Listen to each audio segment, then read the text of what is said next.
இன்றைக்கி என்னோடய ஹஸ்பண்டோட பர்த்டேங்க. ஸோ அதனால் காலையிலேயே கோயிலுக்கு கிளம்பியாச்சுங்க.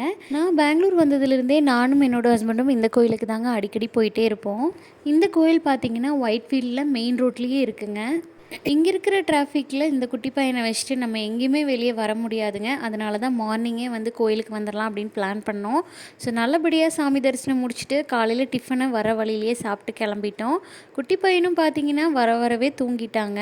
நானுமே கொஞ்சம் ரெஸ்ட் எடுத்துகிட்டு மதியானம் லஞ்ச் ப்ரிப்பேர் பண்ண ஆரம்பிச்சிட்டேங்க. என்னோடய ஹஸ்பண்ட் பார்த்திங்கன்னா கொஞ்சம் சிக்கன் எடுத்துகிட்டு வந்திருந்தாருங்க. கொஞ்சத்தை தொன்னை பிரியாணி ஸ்டைலில் பண்ணிடலாம் அப்படின்ட்டு கொஞ்சத்தை கபாப் பண்ணிடலாம் அப்படின்னு பிளான் பண்ணேன். கபாப் பண்ணுறதுக்கு சிக்கன் கூட curd, ginger garlic paste, coriander powder, garam masala and pepper powder, மஞ்சள் தூள், மிளகாய் தூள், அப்படியே 2 ஸ்பூன் கார்ன்ஃப்ளவரும் போட்டு நல்லா மிக்ஸ் பண்ணிக்கணுங்க.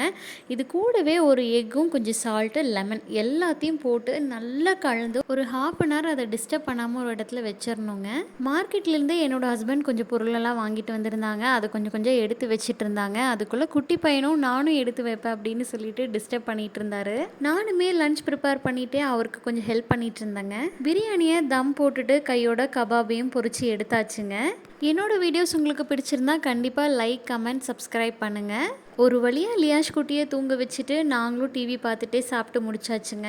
இன்றைக்கி லஞ்ச் எங்களுக்கு இப்படி தாங்க போச்சு. நன்றி.